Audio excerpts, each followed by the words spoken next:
Alright, we're going to be looking at calculating the area of the polygons that we've already constructed prior videos. For this video, we're going to look at only two different methods of calculating area. So we're going to take a look first of all at our green right triangle, and we're going to be sure to reference or use the area formula, which is area is equal to base times height divided by 2. Now, if you're wondering why, or if you value one, why is that the equation for area of a triangle, we're going to further examine that by creating an additional polygon. We're going to be creating a pink rectangle. I'm going to select on each of the vertexes of my triangle. Again, I'm creating a rectangle. So what I've just done here with my rectangle is been able to illustrate that, in fact, this area of the triangle is half that of a rectangle. So again, when we reference base times height divided by 2, you can clearly see that my green right triangle is exactly half of my pink rectangle. I'm going to go ahead and get rid of that polygon so that we can go back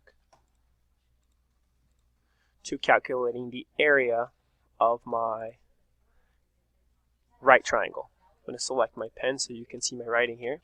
We're going to first determine what is the base of this rectangle. So let's count the units for the base. We have 1, 2, 3, 4, 5.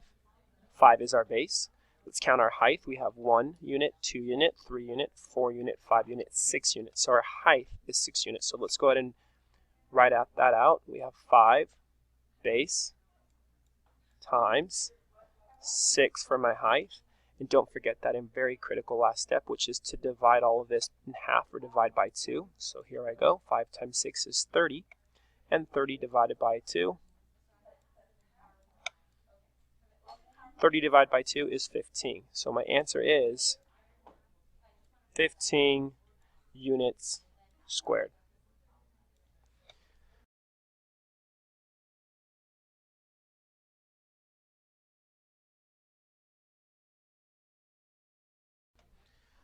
Alright, I wanted you to be able to look at something here. GeoGebra actually calculates the area for us. So what we're going to do is we're going to come down to View, select. After I selected Algebra, you'll see again I can see what are the areas of my various triangles. Again, what I want to show you is that by adjusting this point of the vertex, that I'll end up with the same area. Watch as I move this vertex and create a very different triangle what we originally had. Again, is the base still 5? Absolutely. Is the height still 6? Absolutely. But again, I can move that vertex and create a variety of different triangles. And as you can see, the area is unchanged. Now, if I were to alter the height, either 1 unit up, you'll see the height there changes. Or if I alter the height several units down, again, the area changes. But again, if I go back to that same height, I can adjust my triangle and the area will regardless stay, in fact, the same. So you can see why that formula works. Let's go back to our original triangle.